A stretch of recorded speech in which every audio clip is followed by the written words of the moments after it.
Halo semua, perkenalkan nama saya Cecilia Tambolon dari kelas PKOI. Di sini saya ingin menjelaskan tentang tugas kita yaitu LK3 untuk membuat video yang mengkritisi esensi, tujuan, dan permasalahan pendidikan. Yang pertama adalah esensi pendidikan. Menurut John Dewey, pendidikan bukan persiapan untuk kehidupan, namun pendidikan adalah hidup itu sendiri. Kalimat yang begitu pendek namun penuh makna.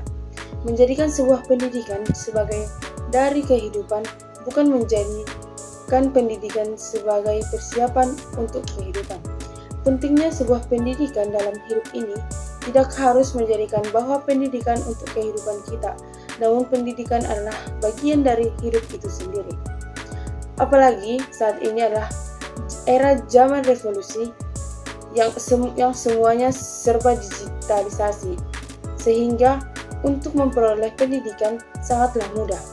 Artinya, sumber pendidikan tidak hanya didapatkan di sekolah, namun kita juga bisa mendapatkannya di rumah, tempat kerja, di desa, di kota, dan di mana kita berada.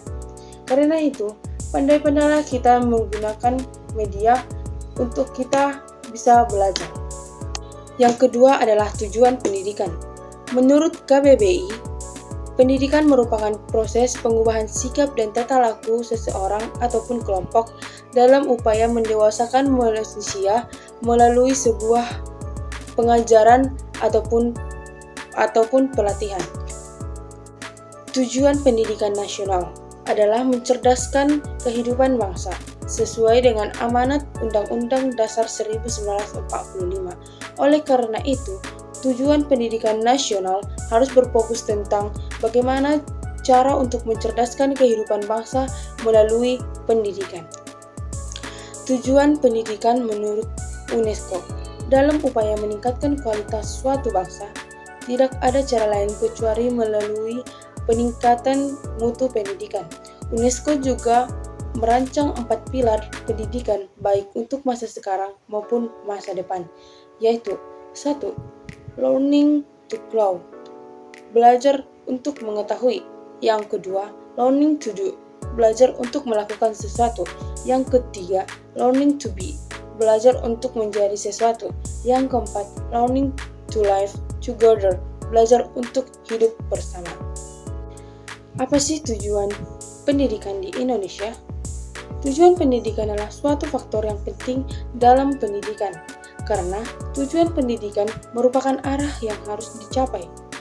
Dilansir dari buku pendidikan oleh Rahmat Hidayah dan Abdillah, sejak awal berdiri, rumus mengenai tujuan pendidikan di Indonesia selalu mengalami perubahan sesuai dengan tuntutan perkembangan dan pembangunan kehidupan masyarakat.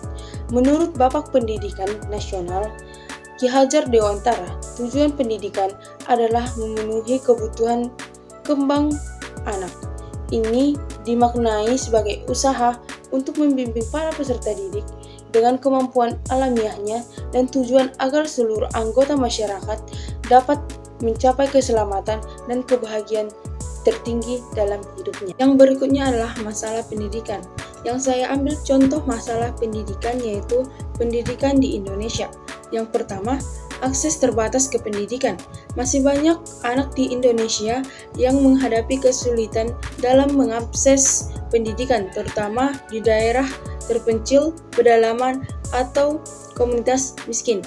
Jarak antara sekolah dengan rumah yang begitu jauh dan minimnya transportasi. Yang kedua adalah ketimpangan pendidikan. Ketimpangan pendidikan antara daerah perkotaan dan pedesaan serta antara kelompok sosial ekonomi masih banyak menjadi masalah serius di Indonesia. Fasilitas dan kualitas pendidikan di perkotaan umumnya lebih unggul daripada pedesaan. Yang ketiga adalah kualitas guru dan tenaga pendidik. Tantangan terkait kualitas guru dan tenaga pendidik di Indonesia masih ada. Kurangnya pelatihan yang memadai, keterbatasannya sumber daya manusia yang berkualitas di bidang pendidikan, serta tingkat rotasi yang tinggi di beberapa daerah menghambat konsistensi dan kualitas pengajaran. Yang keempat adalah kurikulum yang tidak relevan. Beberapa pihak berpendapat kurikulum pendidikan di Indonesia masih berkurang relevan dengan kebutuhan dunia kerja dan perkembangan global. Berikutnya adalah kesenjangan digital. Kesenjangan akses terhadap digital informasi dan komunikasi yang memadai masih menjadi masalah di Indonesia. Tidak semua siswa memiliki akses yang sama terhadap perangkat komputer, internet, dan sumber daya digital lainnya. Berikutnya, kualitas fasilitas dan infrastruktur. Banyak sekolah di Indonesia masih menghadapi masalah terkait fasilitas, di mana di pedesaan fasilitasnya masih lebih rendah daripada di perkotaan, dan yang di perkotaan lebih unggul daripada di pedesaan. Sekian dari saya, terima kasih.